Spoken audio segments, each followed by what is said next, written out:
Hello, Angie Gerber here, and welcome to my podcast, Awareness. Once you know, you can't unknow.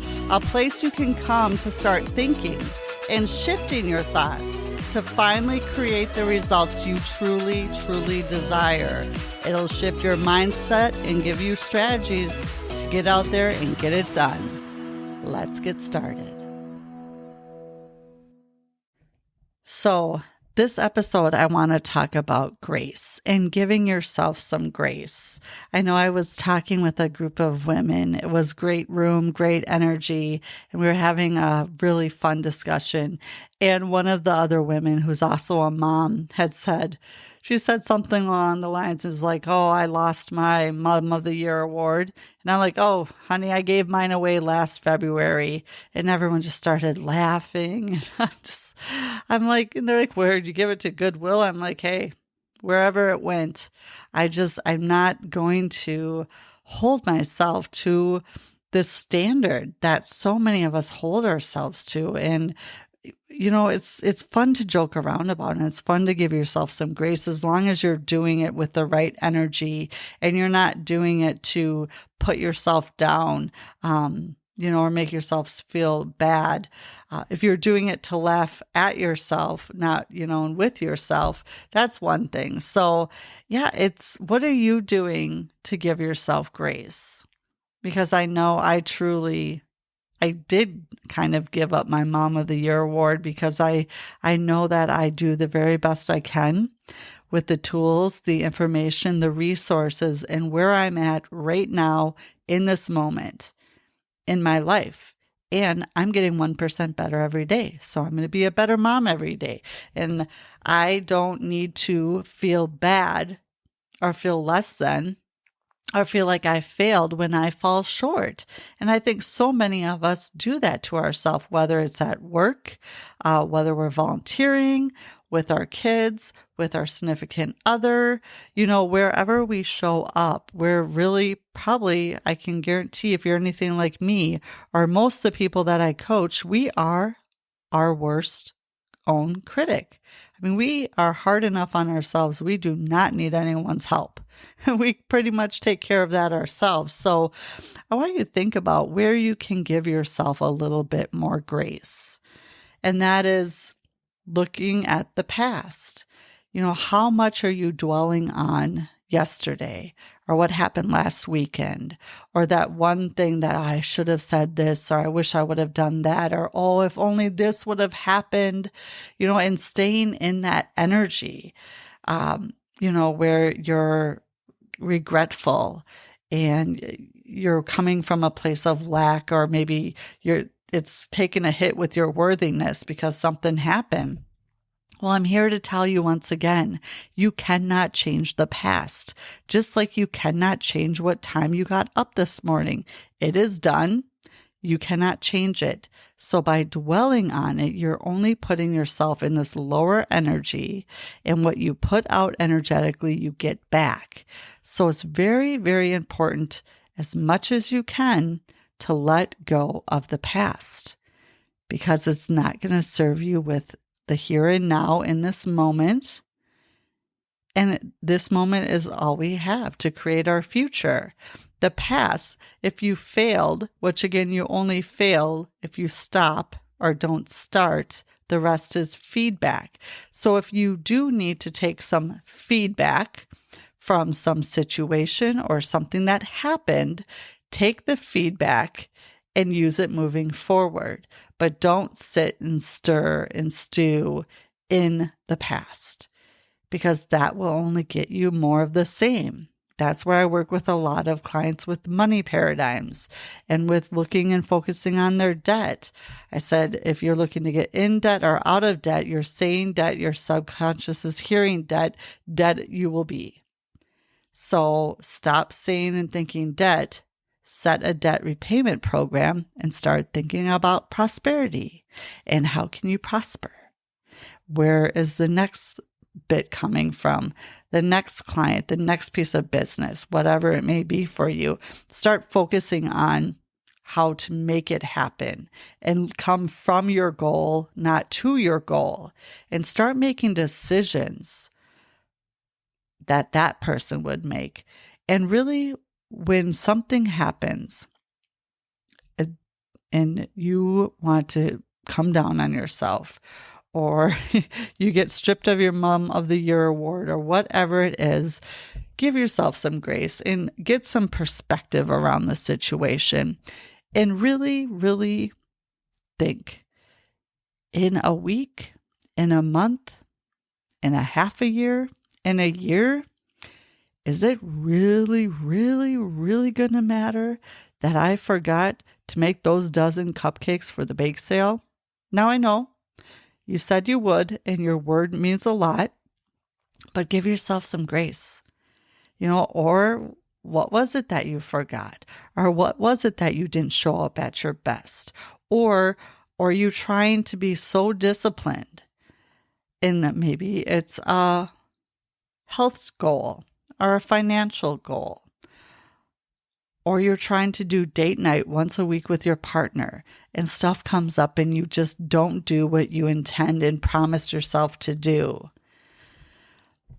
Give yourself some grace, because if you feel bad about it, if you put yourself down about it, and if you come from that low energy, that's going to be the frequency and the vibration you're on, and that's going to be what you're giving out, and that's going to be what you get back.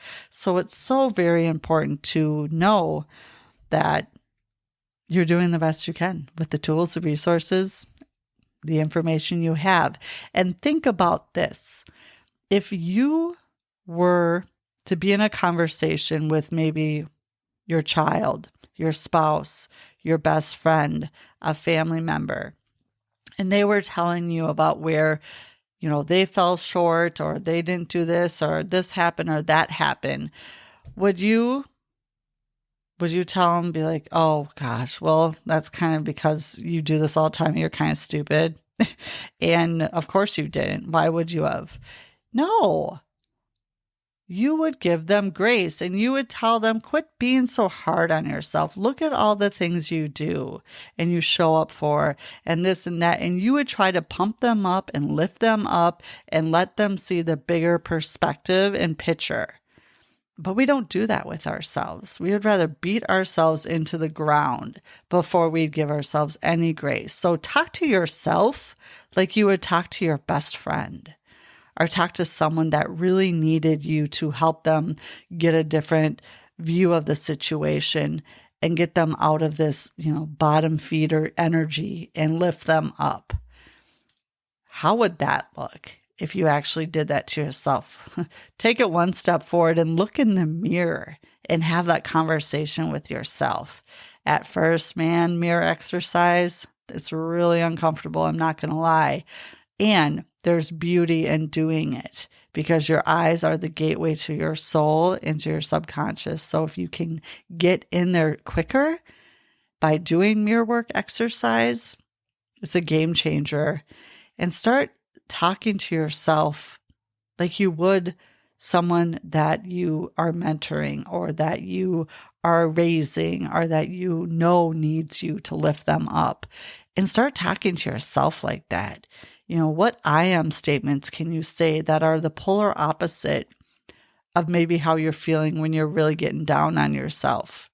Stop the negative energy, stop the negative talk, and go right to the law of polarity, which states that for everything there's an opposite. So go to the opposite. And really, I encourage you to take and use your imagination, which is one of your higher faculties, and just imagine the situation differently. Use your reason higher faculty. You can accept or reject things, and take the situation at hand, and then you get to choose and you get to decide. Are you going to let it weigh you down, or are you going to take feedback and move forward and learn from it and not sit in it? See, we tell ourselves so many stories, and we've been maybe raised, I know some of us have at least, to really, pound into ourselves that you know better, you should have done better, what were you thinking, Why would you do that? Think about how you were talked to. Maybe when you were growing up or being reprimanded or getting scolded or whatever that looked like. See, that talk and that self-talk, that's still with us. Whether you realize it or not, that is there. And so you might not speak it out loud, but when you have that feeling wash over you, when you've done something that you wish you wouldn't have, or you messed up, or you forgot something, or you didn't show up in your best light, and you get that cloth of shame or guilt, that's where that's coming from. A lot of it, because of how you were taught to feel when you did mess up. So how can you catch that, number one? Because that's a trigger. Catch that trigger and then say, no, not today. I'm going to take the polar opposite and I'm going to give myself some grace. And then take yourself from the 50-foot view to the 500, 5,000, 50,000 foot view and look at the situation and really, really decide, is this worth my energy and my time? And if so, is it worth 2 seconds, 2 minutes, 2 hours, 2 days, 2 weeks, months, years? How much time is it worth of your energy and of your mind share? And bring it down to the basics. Bring it back to the basics. Do you really have to hold on to it? Do you really have to beat yourself up about it? Or can you just live in the moment, understand what happened, take the feedback, and move on? And not play that Monday morning quarterback. Should have done this, should have done that, should have gone left. Why did I go right? Why not up? Why did I go down? All the stuff that we do. And have the regrets. And just spin in it when we cannot change it. So look at what you can do and what you can change and what choices and decisions you can make. And go for the now. Plant your feet, both of them. If you can right now, plant them on the ground and feel yourself being grounded. Like imagine roots growing from your feet into the earth and just centering you in this moment. That is all you have. And this is where you're now, right now, your thoughts are creating your feelings, which are creating your actions, which are creating your results. What you're doing now is going to be reflected in your future. And what energy you're in, how you're showing up, how you're not showing up. All of that is creating your future right now. So what can you do right now to build the person, the image of what you want to become? It all starts with our thoughts. If you're not getting the results you like, or you want, or you intend, you back it up. You're not taking action that you should be taking, and the action's not happening because of how you're feeling and the vibration you're in, and that starts with your thoughts. Get out of the rooms you're in and get into different rooms, around different people, around different conversations. If you can't physically do that, do it online. Pick up a podcast, pick up a YouTube video, read a book, listen to Audible. I have hundreds of resources. If you want one, you let me know what you need to work on or what's going on, and I promise you I will point you in a direction that will get you shifted instantly into a different perspective, into a different place, and working towards what it is you truly want to do. Because if you're not giving yourself grace, and if you're spinning in the muck, that's what you're going to get more of, and we just need to stop doing that. Let me know if you have any questions or if you like any resources. I'm here, of course, happy to help in any way. Truly, give yourself a hug. Man, you deserve it. And it should be something that you do every day. Look in the mirror. Tell yourself how awesome you are. Tell yourself you love yourself. What are you going to go after today? What is your big goal? Do a little bit of self-love and always remember, give yourself grace, because really day to day, there aren't real awards handed out, especially not Mother of the Year awards. But we often act like it. We act like we need to be this certain perfect person, and we fall short. We sure know how to beat ourselves up. So stop doing that. It's a bad idea. It's a dumb idea. Give yourself some grace. Get the feedback. Move on. And make it a good one. Thanks for spending some time with me today. And if you like what you heard, feel free to share, like, subscribe, follow, do whatever it is you do. I'd love to get this out to as many people as possible, because it truly all does start with awareness. Once you know, you cannot unknow, and it changes everything. And of course, if I can help in any way, I'm here and happy to do so. Until next time, make it a good one.